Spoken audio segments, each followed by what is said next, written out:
All right. Personally for me, the year 2012 was very, very significant. A year in which I learned how quickly life can change. I learned as well the value of a supportive family and of supportive brethren. I learned the value of just being able to walk. That was 2012 for me. I guess for some people, this year, 2020, would be a very special year as well, as we deal with COVID-19 and its impact. And perhaps you have your year that you can look back on as a very special year for you. For Isaiah, it was a year that King Uzziah died.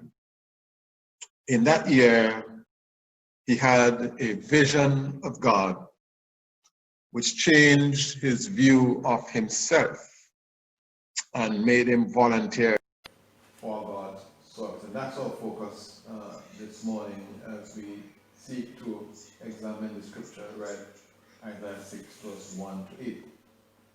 So in this special year, he got a vision of God. He went to the temple to pray, probably as was his custom. But on this special day, he met God in a special way.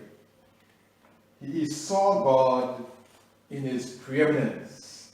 He was high and lifted up, occupying the highest place in the temple.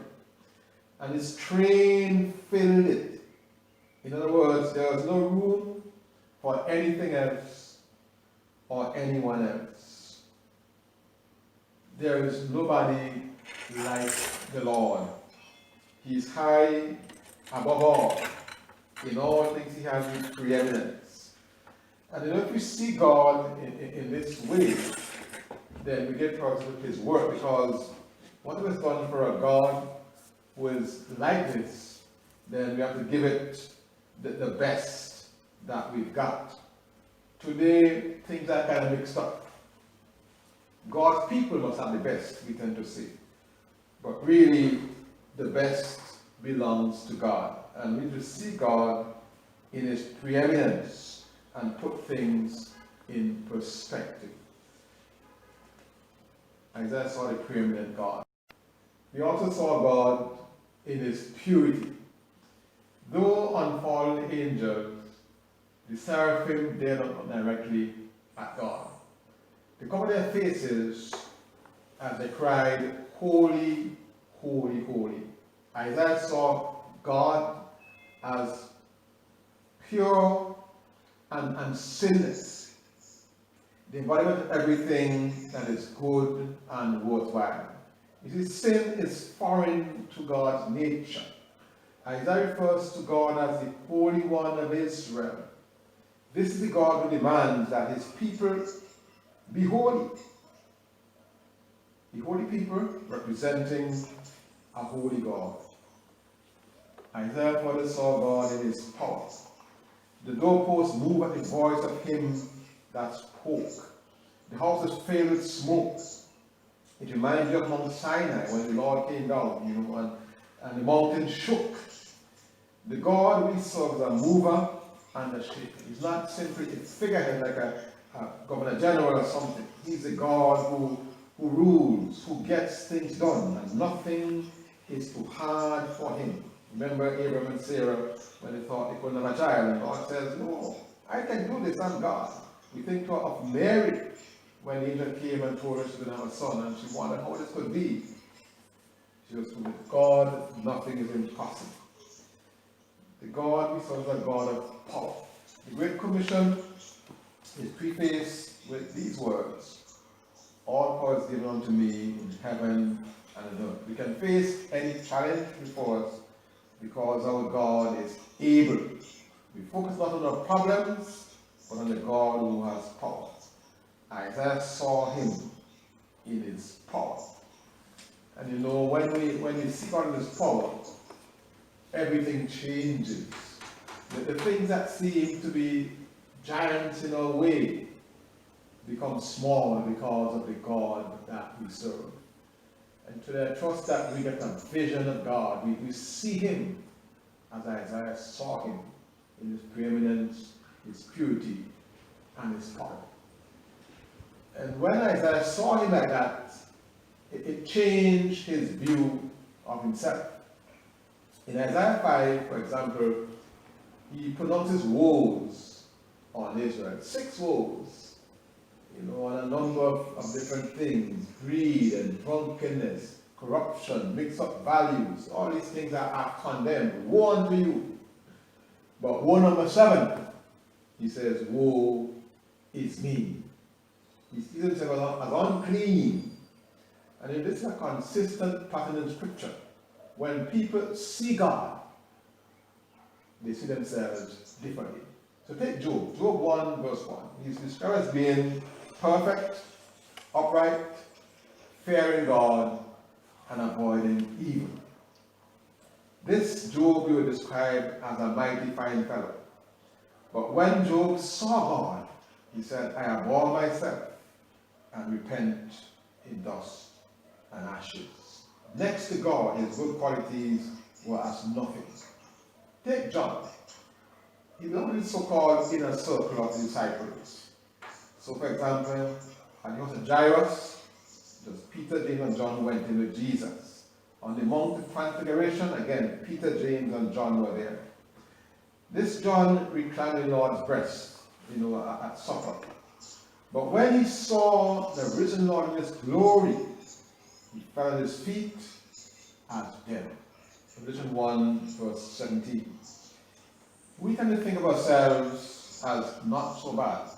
Proverbs 16 verse 2 tells us that our ways are in our own eyes. And some would say, if God is like me, the world will go right.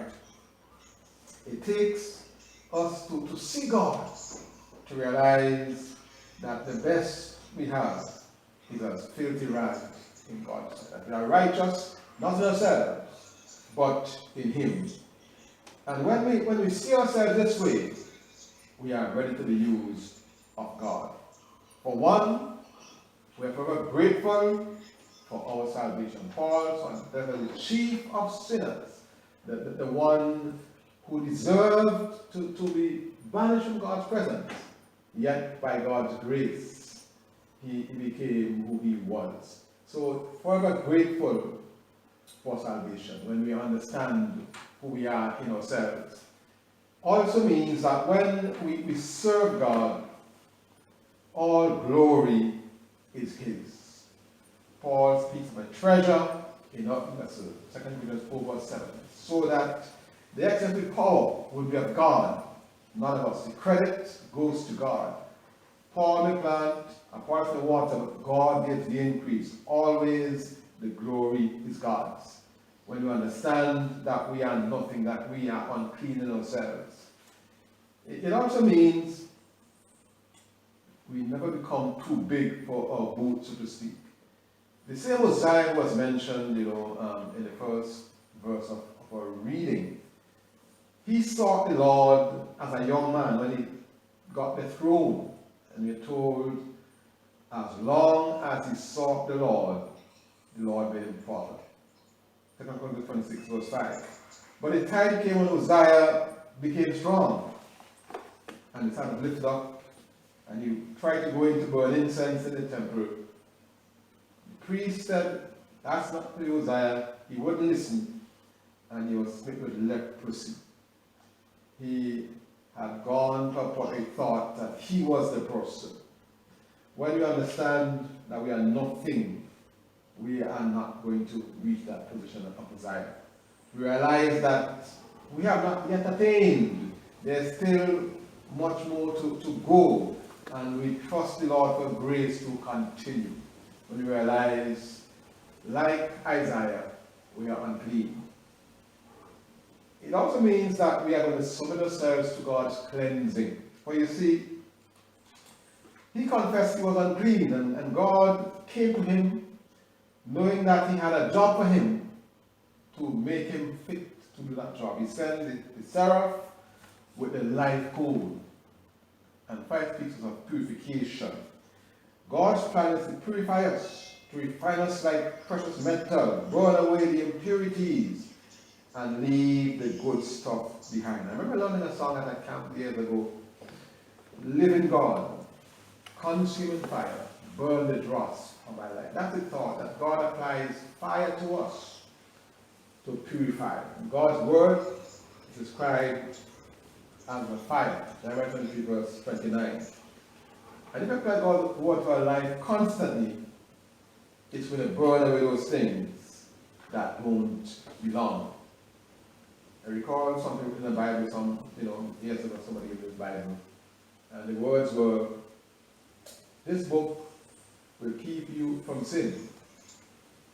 If not, sin will keep you from this book.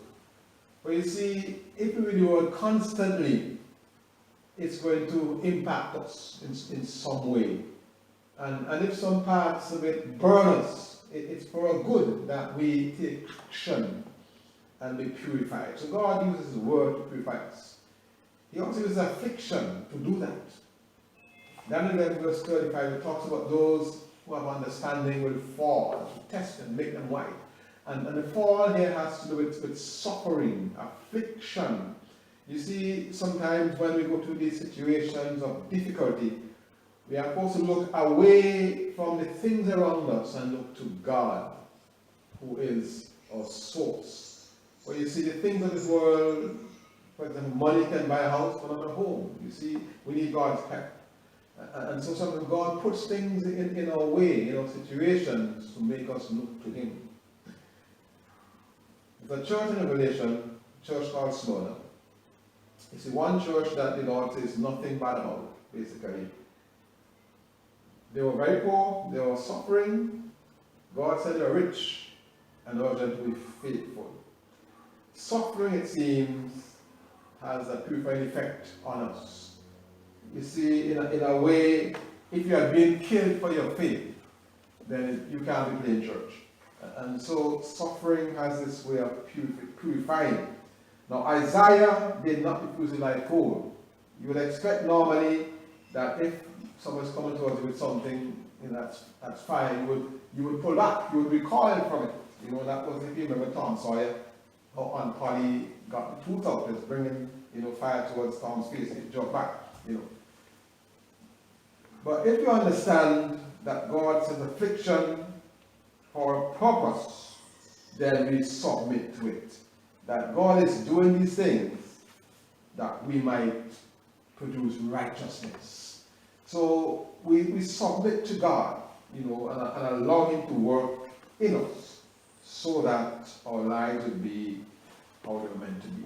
We understand we are nothing, we are unclean, we accept the cleansing God gives to us, whether through affliction or any method we will choose. Isaiah received the cleansing, realizing he was nothing. The third thing we see in this is that Isaiah volunteered for service. He heard the Lord saying, "Whom shall I send? Who will go for us?" Isaiah heard the Lord's voice. It's a great thing to hear the voice of God. In Revelation 2 and 3, where the Lord speaks to the churches, His phrase is repeated. He that has ears to hear, let him hear. We need to have ears to hear, to be on the right frequency. So if you're on Hot 97 and God is on another frequency, NBC, whatever it is, we are not going to hear if we're on the wrong frequency. God is always speaking. We need to be tuned into God. Isaiah heard a request. Whom shall I send? Who will go for us? God has a way of working through people. Classic example of Moses, when God says, I've heard my people, I've heard their cry, their suffering, and I have come down to deliver them. Then he says to Moses, come, I'm going to send you. God works to people. Unfortunately, people aren't always available to the use of God. Ezekiel 22 verse 30 gives us something that's a sad situation in a nation that has gone away from God. And God said, look, I'm not going to stand there before me. That's not destroyed. And I foreknown. There's no one to stand in the gap. Also in Philippians 2, Paul could say, I have no man to send like mine, because all seek their own, not the thing of Jesus Christ. So it's often hard to find volunteers for the Lord's work. Isaiah made the right response. He said, God, here am I, send me. And it's good that people volunteer for the right things. Because too often it seems people volunteer easily for the wrong thing. Remember reading, when I was doing some studies on Islam, of when they wanted some persons to go and kill and what's that Egyptian president. And they were in a meeting, and it was said, you'll be going on a mission from which you are not likely to return alive. 5 young men volunteered for that mission. Look at the zeal that they had, And think of those people as well who blow themselves up, the suicide bombers. They're full of zeal. They are willing to give their lives for the cause, the wrong cause. It's so important for us to volunteer, to make the sacrifice for the right cause, to dedicate our lives to God's service. For our labor is never in vain in the Lord. We serve God faithfully, He is going to reward us. And it's important for us to recognize the importance of putting first things first. And how we spend our time, our energy, and our money says a lot about what we value. For we find the time, energy, and money to do the things that really mean something to us. We put our all into it. We just go all out. We do our very best. We are willing to serve. And also the challenge today to be available for the Lord's service. The time is shorter than we think it is. We need to work while it's day, for the time will come when no man can work. John 9 verse 4. Life is like a vapor. We have it now, we don't have it. A lot of great plans will never come to fruition. And we need to ensure that we spend the time we have in God's service. It's not so much how long we live or what we achieve materially. It's how we spend our time as regards God's service. Isaiah said, God, I am here, I am ready, send me. So as we draw to a close, this special year for Isaiah was when Uzziah died. He heard God's voice. God is still calling today. He's not looking for superheroes. In fact, the hero of the Bible is God Himself. He wants instruments through which He might show His power. He wants to use the weak to confound the mighty. That's the God we're talking about. Ordinary people with a right view of God. So I want us to challenge, as we were singing, the song early on, it wasn't so clear, I know, when we said, Lord, open the eyes of my heart, I want to see you. We need a vision of God as preeminent, as above all, high, as a God who is pure and holy, and a God who is powerful. When we see God this way, we see a lot of other people differently. Those who see very powerful will not be so powerful when we see God. This vision is so important, seeing God, but will change our view of ourselves. Isaiah said, woe is me, having seen this holy God. He said, no, I am nothing, I'm unclean. And when we understand that, we are willing to humble ourselves and receive the cleansing of God, now we be equipped for service. And as we understand this, we volunteer, we say, God, I am ready, I am prepared, I am willing to serve you. Ordinary people who know the extraordinary God can accomplish great things in their communities, in their countries, in the wider world. It all begins, though, with a vision of God, seeing God for who He is, and it makes all the difference after that. I think of Paul, who said of the Lord Jesus Christ, last of all, He was seen of me. He saw the Lord in Damascus road. The Lord spoke to him and told him what he had to do. And he said, in Acts 26:19, I was not disobedient to the heavenly vision. And I trust today, as we see the Lord one more time, high lifted up, and we see ourselves as unclean in ourselves, receive His cleansing, and say, God, here am I, send me.